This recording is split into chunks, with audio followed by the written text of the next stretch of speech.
எல்லா எழுத்துத் தேர்வுகள்லயும் வெற்றி பெற்றும், நேர்முகத் தேர்வுல வரும்போது, அவருடைய சர்டிஃபிகேட்டுக்கு நடுவுல இருக்கக்கூடிய அந்த பேப்பர பார்த்து, அவருக்கு பேச முடியாது, அவருக்கு காது கேட்காதுங்கிற விஷயத்த பார்த்தோன்னே, அவருக்கு வேலை இல்லன்னு சொல்லி அனுப்பி வச்சுருவாங்க.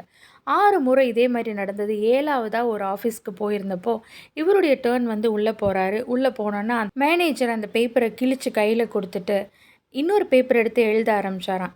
எழுதி அவன் கையில குடுத்துட்டு ஹேண்ட் ஷேக் பண்ணாராம். இவர் அந்த பேப்பர்ல என்ன எழுதியிருக்குன்னு பார்த்தா, "எனக்கு இந்த வேலைய குடுத்தீங்கன்னா, நான் வீண் அரட்டை அடிக்க மாட்டேன். ஏன்னா, எனக்கு பேச முடியாது. மத்த சத்தங்கள்னால என்னுடைய கவனம் சிதறாது. எவ்வளோ கடினமான வேலையாலும் நான் செஞ்சுருவேன். ஏன்னா, எனக்கு காது கேட்காது." அப்படின்னு சொல்லி ஒரு பேப்பர்ல எழுதி வச்சிருந்தாராம். வேதத்துல ஒரு வார்த்தை சொல்லப்பட்டிருக்கு. "நான் உன்னை விட்டு விலகுவதும் இல்லை, உன்னை கைவிடுவதும் இல்லை என்று அவர் சொல்லி இருக்கிறாரே. அதினாலே நாம் தைரியம் கொண்டு, கர்த்தர் எனக்கு சகாயர். நான் பயப்படேன். மனுஷன் எனக்கு என்ன செய்வான் என்று சொல்லலாமே."